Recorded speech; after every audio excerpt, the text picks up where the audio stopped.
La myélopathie cervicarthrosique.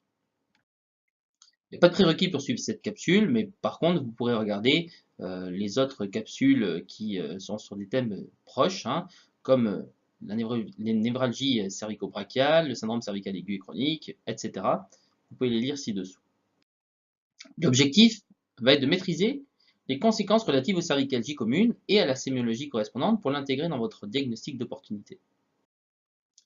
Alors, dans le cas de la colonne vertébrale cervicale, la formation d'ostéophytes, au bec de perroquet, et les déformations des disques peuvent progressivement réduire le diamètre du canal rachidien.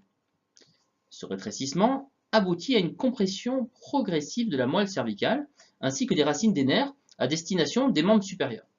Cette pathologie, en relation avec l'âge, peut être favorisée par l'existence d'un canal cervical étroit constitutionnel. Elle peut concerner un seul ou plusieurs étages cervicaux. Donc à l'interrogatoire, il faudra préciser différents points. Il y a des signes révélateurs, par exemple des paresthésies des mains ou des pieds, qui vont être de topographie floue, non radiculaire, et une diminution de force des membres supérieurs. On peut avoir aussi une gêne à la marge, des troubles de l'équilibre, donc ça lié à une atteinte des cordons postérieurs de la moelle. Alors, donc dans les différents points qu'il faudra préciser, on va aussi préciser l'ancienneté des troubles et l'évolutivité. Les cervicalgies, parfois absentes ou très anciennes, n'ayant pas particulièrement attiré l'attention.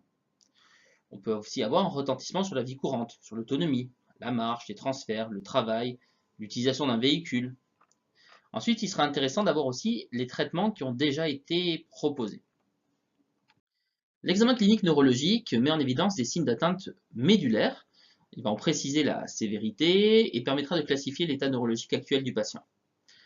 On va avoir des signes pyramidaux qui vont s'associer à des degrés divers.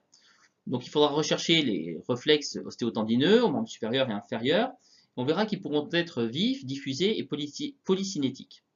Au membre inférieur, on fera le signe de Babinski. On verra s'il y a un clonus de la rotule ou des trépidations épileptoïdes du pied. Au membre supérieur, vous pourrez réaliser aussi le signe de Hoffmann. Alors qu'est-ce que c'est ce signe? Ce signe, c'est la mise en extension brusque de la troisième phalange du médius.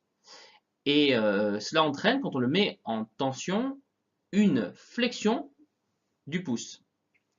Donc le pouce de l'opérateur, comme vous venez de le voir, est placé à la face palmaire de l'interphalangienne distale. L'index met la troisième phalange en flexion forcée et la contrainte est relâchée brusquement. Alors on pourra aussi donc avoir comme signe pyramidaux une abolition des réflexes cutanés abdominaux et du réflexe crémastérien, qui évidemment, en tant qu'ostéopathe, vous verrez a priori jamais. Alors, on pourrait aussi avoir une anomalie du tonus musculaire, une spasticité, et tout ça malheureusement traduirait une atteinte sévère. Le déficit moteur sera quantifié au niveau des membres supérieurs et des membres inférieurs. Il faudra aussi voir s'il y a des troubles de la sensibilité superficielle et profonde. Donc, il résulte de l'atteinte des cordons postérieurs de la moelle. Ils peuvent entraîner une démarche ébrieuse, mais ne doivent pas être confondus avec des troubles cérébelleux ou vestibulaires. Donc, on va avoir un trouble de la perception de position articulaire. Par exemple, vous prenez le gros orteil, vous essayez de voir si la personne ressent s'il est en haut ou en bas ou en position intermédiaire. On pourra voir s'il y a des troubles de la perception de la vibration avec un diapason. Et l'association de ces signes peut aboutir, dans les formes évoluées, à une démarche spastique caractéristique.